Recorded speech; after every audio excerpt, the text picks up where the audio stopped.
Well, a very warm welcome to you today. So welcome to today's webinar. Today we're officially launching the APM International Space Interest Network. I'm Gavin Spencer. I'm the Sector Development Manager here at APM, and we're delighted to have delegates from all over the world. So we've got an absolutely packed agenda for today. Thank you for everyone joining. We're really excited about today's launch, and we're delighted to be talking more about space, defence and aerospace. So on with the agenda. So you'll be more than capable of reading that yourself, but just as a quick overview, what we'll be doing, we'll be introducing our esteemed panel. They'll take about 2 minutes each just to run through who they are and the backgrounds that they come from. Delighted, we've also got our Chief Executive, Adam Bodison, here. He's going to share a bit of a brief of an update around project management and the wider, bigger picture. We've then got Martina Blake, UK Government Advisor for the European Space Agency. She's our recently appointed chair of the Space Interest Network, so she's going to be sharing an update with regards to the group's aims and objectives.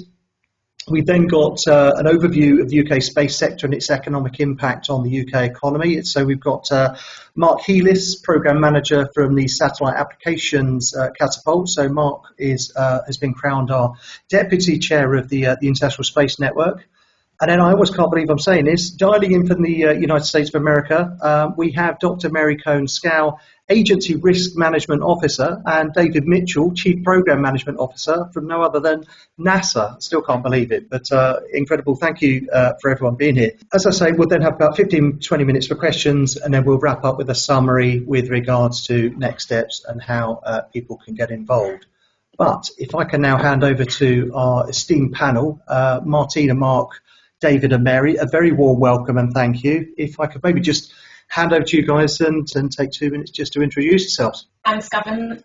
So Martina Blake, I am the lead for this network, and a little bit of background, I have spent the last 25 years in the UK government delivering major projects and programmes, and that's in areas such as the space industry, government security, defence and transformation.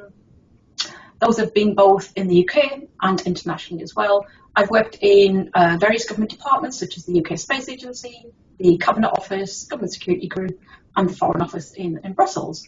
My role at the UK Space Agency, I was the head of the Office Project and Programme Management. Prior to that, I was the Senior Programme Manager for the Space-Based Position, Navigation and Timing Programme. I'm now working at the European Space Agency as a UK Government Advisor. And here I advise on the delivery of ESA's Space Safety Programme and Transformation Initiative, which is primarily focusing on the project and programme management aspects. I'm also the UK representative for the International Project Management Committee within the International Astronautical Federation, a bit of a mouthful, and that's working in partnership across the global space agencies and industry. I'm also a high-risk assurance reviewer for the UK Government's Infrastructure and Projects Authority, where I provide advice on the UK's major projects and programmes. And the most recent review that I undertook was for the Ministry of Defence Skynet 6 programme. Fantastic. Thank you, Martina. Great, thanks, Gavin. I'll go next. So, hi, good afternoon, everyone. My name's Mark Heelis, and it's really a pleasure to be here today and help launch the interest group alongside, as Gavin says, our esteemed panel members. And it's also a real honour and a personal honour for me to be appointed deputy lead. So I've been managing programmes and projects across the private and the public sectors here in the UK for over 20 years, primarily specialising in delivering complex transformational projects. So to date, this has included a range of activities, including building flood defences to keep communities safe, monitoring key UK infrastructure such as nuclear power stations to analyse the impacts of our changing world, and more recently, before joining the Catapult, leading digital transformation of regulatory systems to really to improve the environment in which we live. So I joined the Catapult, or the Satellite Applications Catapult as we are, 3 years ago, and really I was inspired to see how cutting-edge space technology can support our communities here on Earth and also off Earth as well, really to try and solve some of our global shared grand challenges. And in that time I've also been swept up by the sector, personally delving into space films, books and Lego, but that's probably another conversation. For those of you unfamiliar with the Satellite Applications Catapult, we're an innovation and technology company. We help organisations develop their capabilities, commercialise their solutions, and really bring new services to market by bringing stakeholders together and generating ideas and solutions. In my current role at the Catapult, I'm managing a programme seeking to grow the UK's in-orbit economy. So we've got a particular focus on in-space logistics and in-space manufacturing. I work really closely with internal technical leads, industry, academia, and government. And over the last 3 years, we've built the first of its kind in-space servicing, assembly, and manufacturing yard at Skow, which is in Buckinghamshire. And really, what we do day to day is support the testing of in-orbit commercial space applications, such as assembly, repair, and inspection. More from me a little bit later on. At this point, I'd love to hand over to David and Mary from NASA, who will introduce themselves. Thanks, Mark. David Mitchell. I hail from NASA headquarters right now, and it's really a pleasure to be with everybody here today. I'm going to talk a bit about my career in a few slides, so I'll wait for that. But just to say real quick, I've been involved with flight projects since 1990. Working on projects, launch vehicles, as well as spacecraft type projects, instruments, and so on for many years. And for those that have been associated with the space business, I worked 35 years of my career at NASA Goddard Space Flight Center in Greenbelt, Maryland. But in January of 2022, I came here to headquarters. So I'll talk more about that in a little bit, but it's a real pleasure to be here, and I'll turn it over to Mary. Thank you. Hi, everyone. Thanks, David. My name is Mary Skow. I am calling in from Fredericksburg, Virginia, but I do work at NASA headquarters. With that in mind, I will also be talking a little bit more about my history and where I've worked at NASA in a few slides as well. So I will just tell you what I'm really passionate about when it comes to NASA and to program project management. While I currently am serving as the Agency Risk Management Officer, this is actually the first time this position was created at NASA. I actually have a history of program project management and a love for holistic system level thinking, and that's why I really love NASA. We get to look at different space environments, different space missions, different things that how we could do things in space differently that benefit everyone here on Earth, but then also help us explore and understand how we came to be and our history and why the universe is the way it is. So I actually love learning. To Mark's point and Martina's, I love learning. So this is actually one of the funnest jobs I've had in a long time, is being the Agency Risk Management Officer, where I get to learn all about all of the risks across NASA and how different risks affect NASA from external stakeholders and from internally. So I'll tell you a little bit more about my history, but I do love program and project management and how it relates to space. And so I look forward to being part of this group in the future. So thanks. I'll hand it back over to you, Gavin. Fantastic. Wonderful. Well, lovely to hear from you all. I'm now going to hand over to our Professor Adam Bodison, OBE. Adam is our Chief Executive Officer at APM. Adam's just going to share a few words from more of a higher level, excuse the pun. Yeah, thank you very much, and it's great to be here at the launch of the International Space Sector Interest Network. First of all, my thanks to everybody who's been involved in getting us to this point, Martina, Mark, and the wider team. It takes a lot of people to actually start a new interest network, and I know there's been a lot of conversation around getting something like this off the ground. I feel I'm using a lot of space puns here, but it's not deliberate, I promise you. So it is great that we finally got to this point, and my thanks to all concerned. Just to say something about interest networks more broadly, they are a really important part of what we do at APM, because the reality is we represent many sectors, we represent people at every different stage of their career. The project profession is very broad by its very nature. So the interest networks are important because this is one of the ways in which we really manage to develop that kind of really specialist aspect of the project profession. And though that specialist aspect can be cross-sector and it can be sector-specific, and in this case, the space sector part of it is what the focus is, and that's really important. I always like to think of the interest networks as being something that pulls together what I call the wisdom of crowds. And the hundreds of people that we've got on the call today, I think, are a testament to that. And of course, while we call them interest networks, we do have within this group lots of experts as well. And I like to think everybody is going to be an expert at some point. So I think of you all as either current experts or future experts. So I'll use experts as well as those who are interested in this really exciting topic.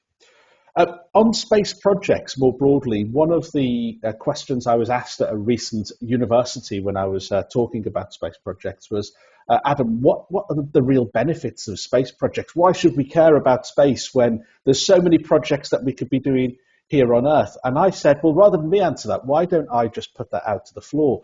And it was really interesting hearing the responses. There were the obvious answers around, space projects are a really important part of the future in terms of sustainability, in terms of the environment. We think about, all the work that satellites do and so on.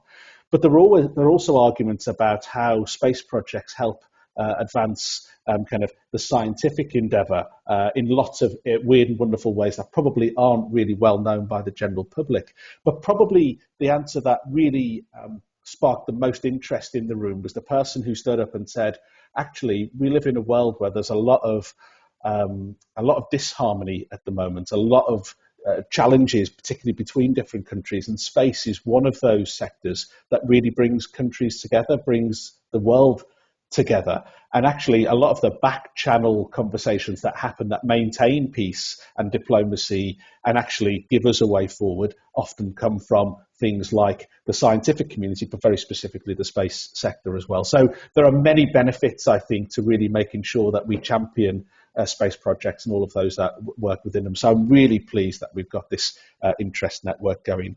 The final thing I wanted to say was our esteemed network lead, Martina, actually did a podcast for the APM not so long ago, which was all about space projects. And it's a really interesting discussion. So if you do have a burning desire to find out more after today's webinar, which I'm sure you will do, that's not a bad place to start. You can find the details of that on the APM website. So thanks once again to everybody. And I'll end with one final pun, which is, this is a space that I will certainly be watching as it grows and develops. Thanks, everybody, and best of luck with everything.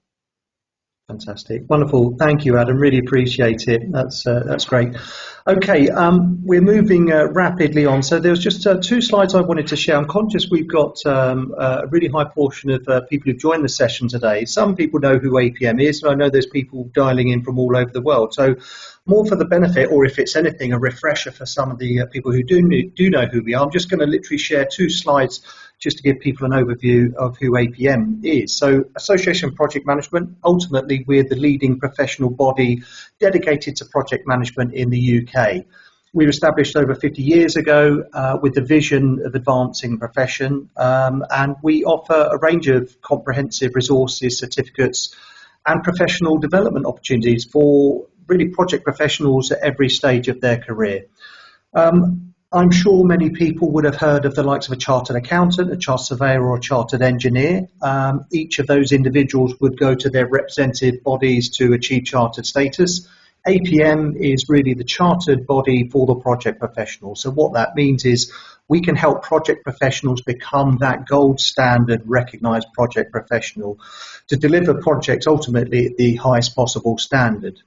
And as it says on this slide here, as I'm sure you can see, APM is very much more than a process, and as a chartered body, we very much strive to enhance the recognition and status of project management, really helping ensure projects are delivered successfully and ultimately benefit businesses and society. My next slide here is that classic, skipped on too far, the classic kind of logo slide. So you've got a snapshot there with regards to just some of the members who we work with, and we've got over 45,000 individual members and then over 470 corporate organisations, which literally cover pretty much every sector you can imagine.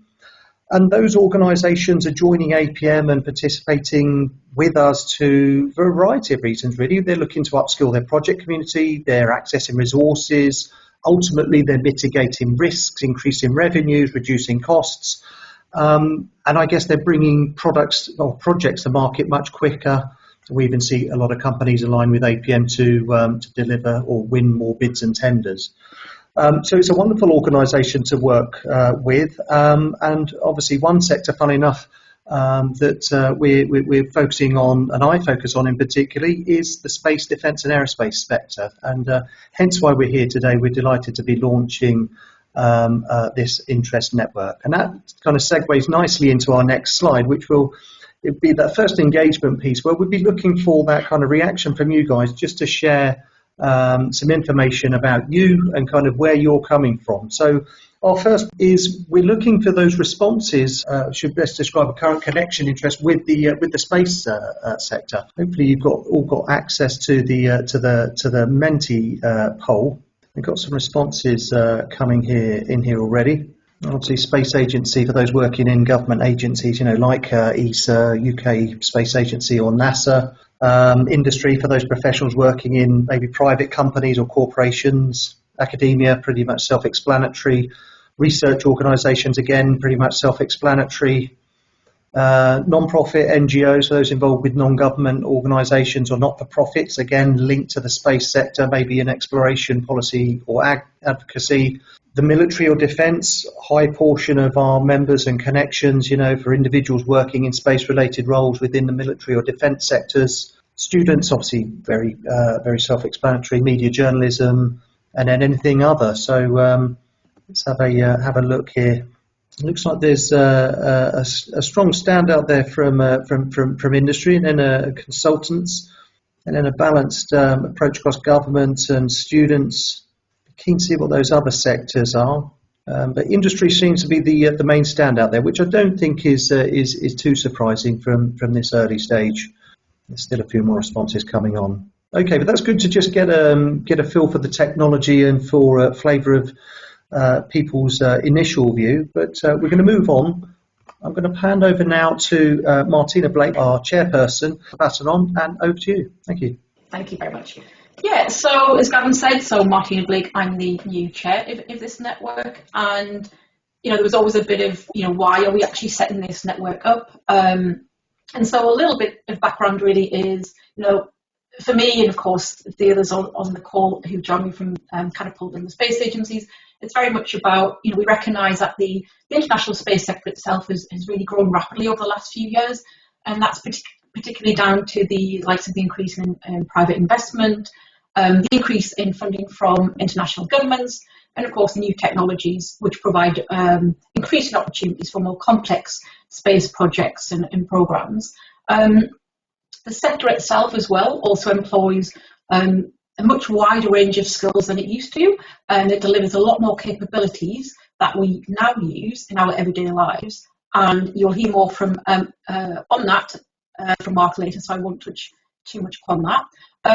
So it's really about the alongside that growth, what we also see is that space projects and programs are becoming increasingly multilateral, and with many different countries, governments, space agencies, partners from across industry collaborating to deliver the most complex missions that we have. And so, of course, what that means is, requires an understanding and appreciation of both the commonalities and the differences across those organisations, and that could be things like culture, ethics, but of course project management standards. And we also know that across the UK space sector itself, we have around a 24% gap in project management skills, which we expect that to increase to around 49% over the next 2 years. So with those aspects in mind, I really wanted to bring together these organisations and individuals from across the globe in the space sector to collaborate and share knowledge and expertise on project management standards. And of course, having worked with the likes of Mary at NASA and others, and those across APM over the last couple of years, it made sense to really set up for project and programme management and portfolio management across the space sector. We do have a mission, which is there on the screen, which you can see, so I won't read out that in any detail, but we do have 5 key objectives, which I will take you through in a little more detail. So the first one is enhancing the capability. So this is very much about sharing the best practices, facilitating discussions, and attending future events which will increase that capability across the space sector. The second one is around building a strong community. And as we heard earlier, the space sector is a hugely collaborative environment across the globe. So providing a much more collaborative open forum for those working in or those curious about the space sector and the project management aspects of the space sector is really what the network is about. The third one is about promoting those technologies, projects and programs. And hopefully, if you join this network, you can learn more about the projects, programs and the technologies used in the space sector. The fourth one is around sharing knowledge. And again, this is by sort of bringing together all the organisations and individuals across the globe, sharing that knowledge and expertise on the project management standards within the space sector. And then the fifth one there is really around improving that inclusion in the diversity across the space sector. So by engaging more with the underrepresented groups and also increasing that take-up of project management roles in the space sector. So that's the kind of the overview of why we're doing this. What I would like to just finish on really is that there is a piece of work that myself and my colleagues, including Mary here on the call today, we have been working on over the last year to create an international project management handbook for the space sector. We've had quite a lot of interest in this book, so we hope to release this very soon.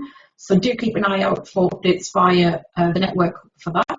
And I do also hope that many of you that join us today in the network, you may also join our board of volunteers. So we are looking for volunteers to also support us in the delivery of our mission and our objectives as well. I will pause there because I'm conscious of time and we've got still quite a lot to get through. But I will hand over to Mark, who's going to take you through more about the space sector and also give you an overview of some of the organisations that we work with and some of the future missions that we are all involved in. Over to you, Mark. So as Martina says, I've been asked to provide some context and an insight into the UK space sector, its economic impact and potential future growth areas. So as we all heard a few moments ago from Adam, he touched on some of the importance and the benefits of space projects. But for those of you who perhaps are curious about space and curious about the sector, I'm going to take a few moments just to share a bit about the role of space that it plays in our everyday lives. Because as many of us know, space is critical. It's much more than, dare I say it, rocket launches or space tourism that we see making the news headlines. Satellites orbiting the Earth above our heads keep us connected. They support our present and future security, and they enable us to navigate and monitor the climate and forecast the weather. And when we think about the UK, we love talking about the weather, don't we? The examples on the left of this slide just shows how satellite data in particular plays a key role in our daily lives here on Earth. Things from monitoring of water quality and critical infrastructure, to prioritise necessary interventions, to improving response times for, let's say, emergency services, to deliver essential and timely assistance. That also goes for coordinating humanitarian aid and effectively targeting vulnerable communities. And thinking of the news, actually, for those of you who might have seen it today, there's a role around monitoring asteroids, because there's a 1 metre asteroid expected to enter the Earth's atmosphere over the Philippines, I believe, around 6 p.m. today. So I think no doubt a few people on this call could have their eyes on the skies. But back here in the UK, the space sector is a vital part of our economy. It's estimated it would cost the UK somewhere in the region of £1 billion per day. It's a staggering figure if satellite navigation services went down.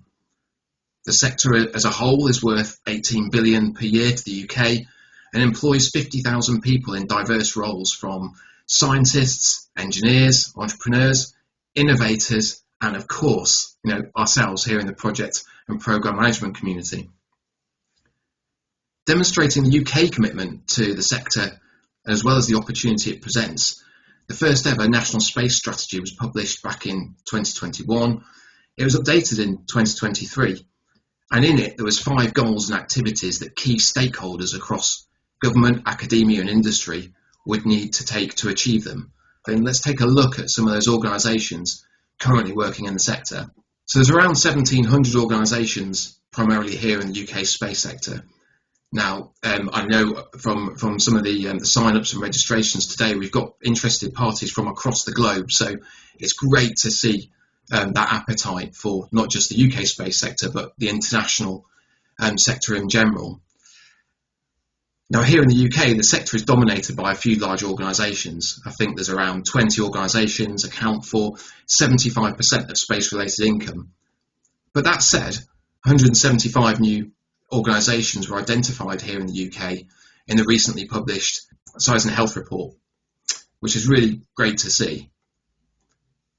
Now, to quote President Kennedy, who famously said, "Space is hard," and to realise those profound benefits for our communities on and off Earth, it's going to require these stakeholders to lean into challenges and the opportunities to collaborate. Here in the UK, organisations on the screen are already collaborating on a wide range of activities, from propulsion and launch to satellite communications, and from Earth observation to emerging markets such as in-orbit servicing, assembly and manufacturing, and active debris removal. These are in addition to a particular UK strength, that's the design, manufacture, deployment of satellites and payloads. The number of satellites launched per year has grown at a rate of 50%, and there's key satellite manufacturing hubs in the UK around Glasgow and Surrey. So if I was just to shine a light on just a few of the organisations on the screen, here in the UK we've got the Met Office, who use satellite imagery to analyse the Earth's current weather patterns and to improve forecast accuracy. Inmarsat are a satellite communications company providing global mobile satellite communication services and solutions. Exotopic are a company whose mission is to get as many UK space companies flying, helping to develop new capabilities, services and skills. Spaceforge aims to create factories in space to manufacture materials that can't be made on Earth. And then thinking of some of the academic institutions, we've got Research in Robotics at Manchester Uni. They work across areas from robotics for rehabilitation and extreme environments to bio-inspired systems and soft robotics. Over at Surrey University, the Space Centre Research explores a variety of satellite design, control and wider applications. And finally, research at Imperial College London occurs across multiple faculties, and it ranges from planetary science to navigation and positioning services. But let's not forget the clusters here in the UK, because the clusters play a particular role, offering organisations a sector-specific hub of advice, support and connections. And the clusters are here to help streamline access to information, networking opportunities, and help businesses grow and ultimately innovate and develop. So talking of opportunities, let's explore some of the future growth areas and opportunities for the sector. And I appreciate there's all on there, which I'll come to in a moment. But back in April this year, the World Economic Forum predicted that the global space economy is expected to reach a staggering $1.8 trillion by 2035, just over a decade's time. And in the same report, the forum suggested that space-enabled technologies and how they advance are predicted to deliver greater value to a much more diverse set of stakeholders than really ever before, citing that, in particular, space will become more about connecting people and goods. The roadmap on the screen was part of a space exploration report that the European Space Agency, or ESA, as many of us on the call will be familiar with, published back in 2023, so just last year. And the UK, as one of the 22 member states of ESA, plays an active role in determining and supporting key missions planned by the European nations. The exploration objectives set out on the slide in front of us are to create new opportunities in low Earth orbit for a sustained European presence, to enable the first European to explore the moon's surface by 2029, and to prepare for the first European to Mars by 2040. Now, signalling key technology interests for exploration, really it's just one lens on which to focus, and one of several areas where support from the UK Space Agency and its partners will be concentrated, along with ESA. But creating that vibrant space economy not only requires collaboration, it requires rapid technology advancement, supportive policies and regulations, as we well know, and also skills and growth. But that's among so many more. So how are we collectively going to help achieve that? Well, as Steve Jobs once said, ideas are worth nothing without execution. And that's where, for me, the role of project and program practitioners in the space sector has never been more important. How can we collectively create the right conditions for success? How can we translate those ideas into actionable roadmaps and deliverables? And how can we come together to promote consistent approaches and standards for the space project management community? So to achieve these ambitious sector goals, we'll need to collaborate not just at cluster, country or continent level, we'll need to collaborate internationally. And project and program managers are crucial to leading that charge, leading and managing and delivering on outputs and objectives, and working with multidisciplinary teams. And that's why, for me, this interest group is so important. And personally, look forward to working and collaborating with many of you and your colleagues as the group evolves. So at that point, it's my absolute pleasure to hand the baton over. Wouldn't be able to throw it as far as the States, unfortunately. I'm going to hand the virtual baton over to David and Mary, who are going to share with us an overview of project and program management methodologies used across the sector. So over to you, David. Thank you, Mark, and I really appreciate the way you framed out the role of the project manager. It is so critical to the success. I'll also say, from a personal standpoint, being a project manager multiple times, it's my favorite job at NASA. I mean, you're at the pointy end of the spear. You're leading with a team for a common goal, which in our case, working at NASA, is to get to the launch pad and get the mission on its way for its objectives. So such an exciting thing, and I welcome all the project managers and the pipeline project managers are on the call today. I'll try to impart a few of my personal lessons. Mary will as well in the few minutes we have with you all. So again, it's a real pleasure to be with the community here. So what I thought I would do with this first slide is give you a little bit of my history by talking about a few of my lessons along the way. So I have been here with the agency for 37 years now, and I've had the pleasure of working so many different projects. Where Mary's had a lot of experience with the human spaceflight side, mine has been primarily the robotic side, and really some great missions along the way. So I wanted to touch on, earlier in my career, I was working on launch vehicles, and we were working on a mission called Mars Pathfinder that some may recall, which was launched in December of 1996. And in this case, I have a note here talking about preparing for the unexpected. And it's really a lesson in how we all, as leaders and people coming up the pipeline, need to work with and prepare the next generation for taking on the mantle as we move on. In this personal experience of mine, it was 2 days before launch of Mars Pathfinder, and my project manager, my supervisor at the time, had been working with me for the couple of years on the run-up to the launch day and pushing me out there and really putting me into positions that normally were reserved for that project manager.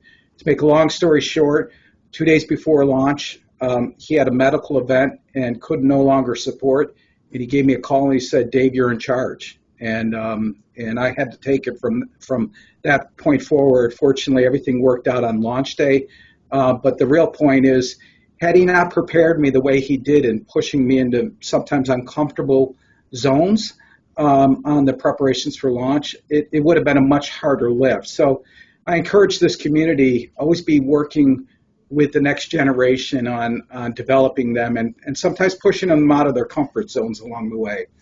The second one happens to be another Mars mission called MAVEN, of which we actually had international involvement on that mission. In this case, like every Mars mission, we have a very finite period of time to launch. In our case, it was about 3 weeks. And if you don't make it in that 3-week window, you stand down for 26 months. So the point on this one is that we considered every day in our 5-year march from beginning to until launch day as gold, every single day. And so we were constantly looking at how we could claw back schedule margin, schedule reserve as we're going through integration and test. And thankfully, we did such things, and we did pull back a lot of margin because there were some, I don't have time for it today, but so many things that happened in the year of launch that were completely unexpected, and we needed every one of those extra days of margin. So it's about really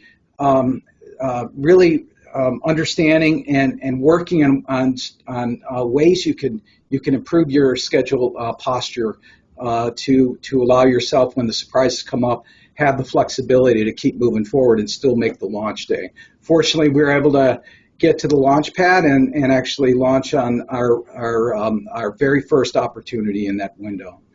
The third lesson, and again, trying to paint a little bit of my history, I was the director of flight projects at the Goddard Space Flight Center, and I worked alongside the engineering and technology directorate.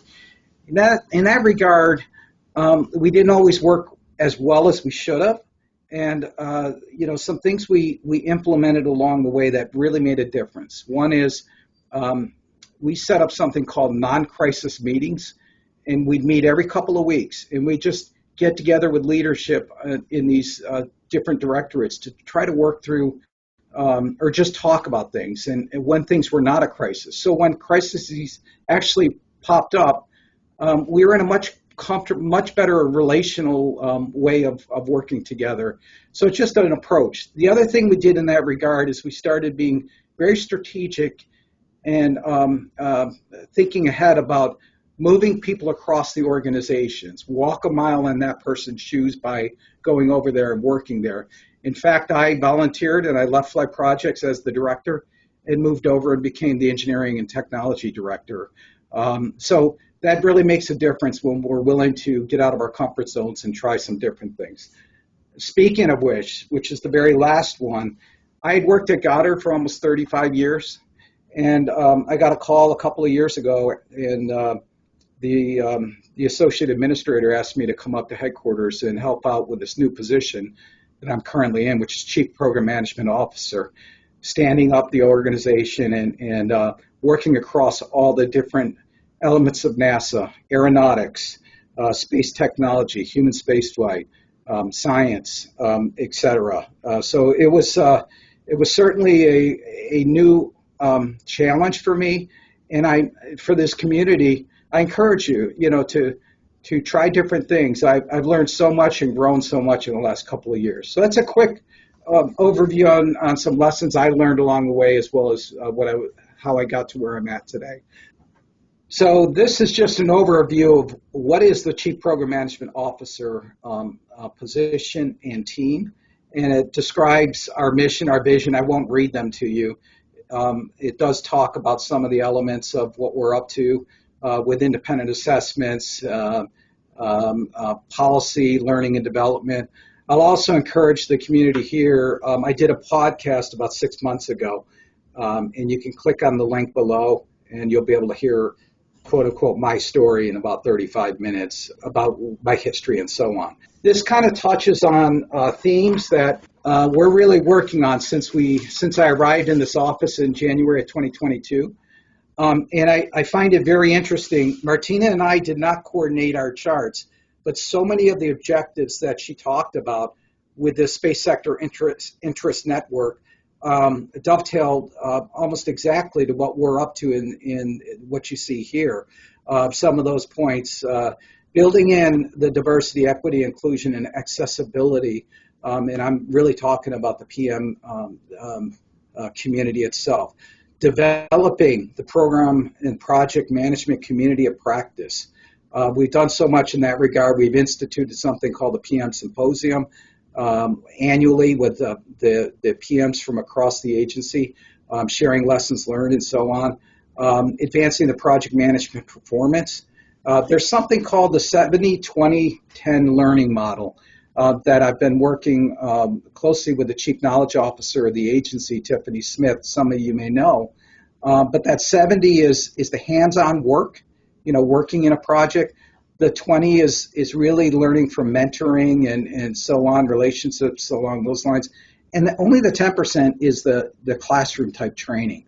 So it's so important that our communities are able to have the opportunities with the hands-on work of building, delivering projects. And I've really been pushing that at the agency. I will say that my organization is a organization of influence. We don't have the authority but we work across all the different mission directorates at the agency that do have such authorities. A couple others I want to mention here is strengthening our independent assessments. You need to have some outside groups come in and look at the progress of a project and really provide feedback to our agency leadership. So we're working along those lines. I won't touch on the others, but you can get a sense of these are our 6 major themes that we've really been working on the last couple of years, and I think we're making progress. And one of those pieces of the progress is what Mary has been doing, and she'll talk about that in a few minutes. And this is just a snapshot of our team. We're actually a really, for the whole agency, we're a small little team. On the left side, you'll see the names of the people that are part of this core team in the Chief Program Management Officer group. And then we have matrix support from the Chief Engineer's Office, from the Chief Financial Officer organization, as well as from our Office of Safety and Mission Assurance, of which Mary hails from. But, again, we built this from scratch, and these are very seasoned veterans in the PM community that have been brought together to help the agency lift the agency in the programs and projects. So with that, I'm going to turn it over to Dr. Mary Skow. Thank you all. Thanks, y'all.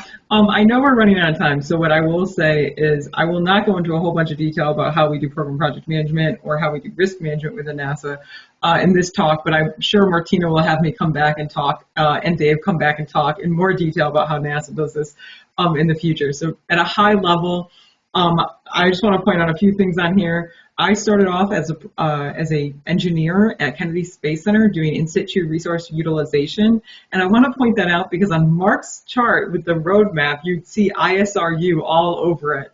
And I always just want to point out that I used to do that, and I actually used to work on the thing called Viper. That is out for request for information now, and you may have heard got canceled or got put out for a request for information because NASA is no longer going to launch it. But definitely love ISRU, so very interested in that. I have a PhD in chemical engineering, so I'm really into like oxygen, water, things like that. So that's where my expertise really comes in, is coming into the emergency environmental control and life support systems and non-emergency environmental life control systems. So a bunch of the human side of the house. I got to work as the project manager over at Johnson Space Center, so I've been around the block at NASA a little bit. And I got to work on something called an anomaly gas analyzer that just got recently launched to the International Space Station and will be launched on Artemis 2 and beyond, and we'll be heading towards Gateway. So some really fun, cool projects there. But what I really want to tell you about is risk management and my new role as the agency risk management officer. I just want to point that out because good project management is good risk management. As Dave was just mentioning, controlling that schedule, making sure that we're doing things in the right way. Mark mentioned like how we can interact together and work together. All of that is to mitigate risks and to help with that mitigation so that we can be prepared for when things go wrong, because things go wrong. As all good project managers know, something will always go wrong. That's just how it is. But that's what I do here now at NASA, is I help out all of NASA with their risk management processes, policies, and actually just implementing risk management across the board and then crossing different silos so that folks are aware of the different risks that can actually affect each other. And you might not actually think how those risks affect each other, but they do. So I will go to the next slide really quickly. And those are some fun photos at the bottom just because I actually got to work on those things. I won't read the mission and vision to you or the principles, but we basically believe in objectives-driven risk management. Just like project managers, you care about your requirements. You want to make sure you deliver on what was promised, your objectives. We do the same. We want to make sure that our risks are perfectly aligned with our objectives and that we prioritize those based on the objectives. So that's what you see there. Fantastic. Thank you, everyone. That was incredible. And so what we'll do, we'll move over to the next poll question. What area? This is really looking at the area that you feel the international space sector group should prioritise going forward, obviously with an underlying theme of project management. So hopefully you can all see that and you've got access to it. So if you can take a moment to just consider your options there. So I think that's going to be the lead point. Yeah, it looks like project management resourcing skills gap. So But that's really useful information for us to use and obviously help kind of shape the future direction of the group. So we'll close that poll down now if we can. Go back to the slides. We've got 10 minutes left, so what we can do here is run back through the other slides where we'll just talk about some of the actions with regards to next steps, obviously how you can get involved in the group. Before we talk about the next steps and questions, we've got a QR code that you can use as well to get into the group. We'll take a couple of minutes just to pick up some of the questions. So, Mary, would you like to pick up the first question? I'm not sure if you can see it. There was one which that's come in for you. Can you see that question? It's about in the wake of the recent Boeing 737 MAX issues. Oh, okay, I see. So because I work for NASA, I do not comment on what companies do, but what I will say is what NASA does. So for the perspective of NASA, we work with our partners and our industry partners to prioritize risks and to understand those risks and how that affects the overall arching goals and objectives of a mission. Are you hearing me okay, Gavin? I look like I'm frozen. Yeah, we can hear you loud and clear. Yeah, thank you. Just making sure. So we do work with our partners a lot. We do a whole bunch of oversight, insight. We work hand in hand with them on a lot of things. So what I will say is that we continue to work with Boeing on the Starliner, especially for ISS, and we look forward to it coming home and learning a lot about it when it comes home uncrewed. Sometime here in the next, I think, few weeks, if I can remember correctly. So I will say that we definitely do work with them hand in hand, but it is risk management, and we do believe that safety is our number one priority when it comes to risk management and keeping our crew safe. So thank you. Hopefully that answered your question as best as I could. Fantastic. Thank you, Mary. There's another question that's come in here from someone called Mayor, I believe it is. It's mentioned it was important to bring in external groups to feedback on project progress. Are you referring to external to industry or within industry? I'm not sure if anyone would like to pick that one up. Sure. So when I say external, I was really referring to the external to the project and typically external to the center. So if, say, a project is at Goddard Space Flight Center, you get subject matter experts from other parts of the agency, and to look at not only the technical and the risks and so on, you'd also look at the cost and schedule and provide that independent look and readout to our agency leadership to make decisions on, course correcting, changing where we might go with a mission or not go with that particular mission. So you need some external scrutiny outside of the implementing organization to provide that feedback. Thank you for the question. Thank you, David. I've got another question here. In the space industry, how many failover safety factors are used as standard? I don't actually think I understand the failover safety factors part of the question. Can we maybe, if someone could add additional context, I will say that we at NASA have a lot of our own standards when it comes to safety and mission assurance and reliability. So I want to clarify there's safety, mission assurance, and reliability, and risk management and project management standards as well. So I'm not entirely sure what failover safety factors mean, but if it means redundancy, we do have a lot of requirements regarding the redundancy of systems where necessary based on what that system or the objective of that mission is.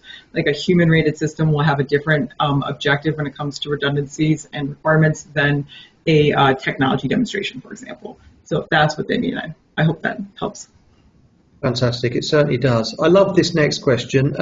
What would be your top tips, and anyone can pick this one up, what would be your top tips for an emerging PM to try and get into the space industry? So I would say for sure, I use this term, get your hands dirty. So, you don't just become a project manager. You start from, the factory floor, working on developing missions. So learning the craft, and the craft can be technical or it could be the scheduling or the cost side of it.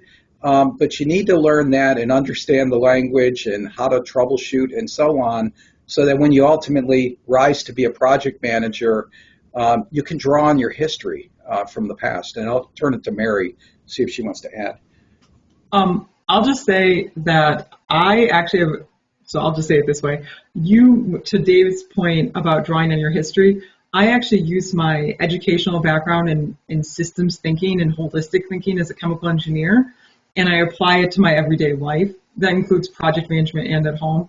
And so I actually take lessons learned from at home, from both like an emotional growth and just growing as a person, and bringing them to the office and applying them and learning how to have better conversations around risk or things that could be viewed as like a negative conversation. So there's a lot of like things I've learned from all different aspects of my life that I apply to work. And so from that point of view, I'll just say that for me, if you have a real good drive and you really want to learn about project management and be a project manager in the future, Dave's point, get your hands dirty and do not be afraid of contracts, because contracts are really educational. And then Mark, did you have any thoughts? Yeah, I just add a few thoughts. Thanks, Mary, because I explained earlier, my background has not been in the space sector. In fact, I'll be honest with you, hands up, perhaps I hadn't thought of a career in the space sector until 3 or 4 years ago. But for me, my journey was around applying the craft, learning the craft, applying the trade, and that continuity, that compounding effort of learning about different projects, applying those in different situations, whether it's a contract, whether it's risk management, whether it's finances and scheduling. It's about kind of getting your hands dirty, like David said, and then starting to build from there. So there's a range of resources out there. Beth, I think there's questions from yourself. There's a range of resources out there we can probably direct you to. So feel free to reach out after this, and I'm sure one of us, I'd certainly be happy to pick it up with you and give you some tips. Fantastic. Okay, I'm really conscious of time, so I'm going to move on to the last kind of section of the webinar. We've got just over 3 minutes left. I mean, there's a lot of praise for the group and encouragement and excitement, so that's really lovely to hear. So just onto the final section here. If you want to learn more about the International Space Network, by all means you can do. So there's a QR code there. If you scan that, you've got the ability to do two things. One, you can follow the network, so ultimately you can receive updates and information that's released, if it's a podcast or a news piece. There's then also the opportunity to connect. So if you are a member of APM, an individual member of APM, through the APM community, which is free to students or open to individual members, you can then interact with others, comment, share, find out about discussions, really, and engage at a much higher level. So do encourage you to follow that link there, or the QR code. APM is very committed to this sector, as I think you'll understand, obviously, in working with our partners to set this interest network up. We will be exhibiting at a conference next week in Glasgow, so that will be at SpaceCom. So if you're going to be visiting that, please do come over to the stand and say hello. Again, you can scan that QR code to find out more. And then we've got, just working with our partners, they've shared some up-and-coming events.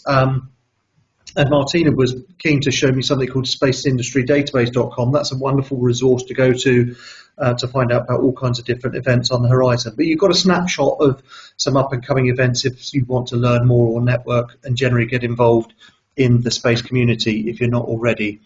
And then lastly, obviously your input is hugely valuable to us. We really want to hear what your thoughts are on this session. We want to capture what your thoughts are about where the direction of this group, and just your kind of feelings in respect of the sector. So please do take a moment to complete that short survey, and obviously we can act on it and make any changes that are necessary. I'd like to just again extend out to the panel to say a huge thank you. Obviously, it wouldn't be possible to set this up without you guys. Has anyone got any final comments they just want to share? Yeah, I'll say something real quick. I'm really happy to see all these people on the line. I think it's important to develop yourselves, and I think it's important to develop your networks. Reach out, develop your peer and your mentoring groups. I think be proactive with your careers and reach out to people. More often than not, they will say yes when you ask, hey, could you mentor me or could you help me in this area? They will say yes. So great to see everybody. Fantastic. Thank you, David. Yeah, I mean, I would definitely echo what David has just said, and I think there's a question in the chat about, can you get into space careers kind of later on? throughout your career? Absolutely. So, there's a whole host of jobs out there now in the space sector, and definitely, make those links across the networks. Things like this network is a great way to kind of make those links, and having mentors and people who can support you in that career journey as well. So that's what I would add. So yes, feel free if you can volunteer for our network, and therefore we will, hopefully have a great community of experts and sort of future events and webinars that we can host as well. Thank you, Martina. Okay, well, I think we're exactly on time. As a project management organisation, we do like to do that. So thank you, everyone. It's been an absolute pleasure. Delighted that you're involved in supporting it. Thank you to our panel, and we look forward to working closely with you going forward. Have a great day, everyone. Bye-bye.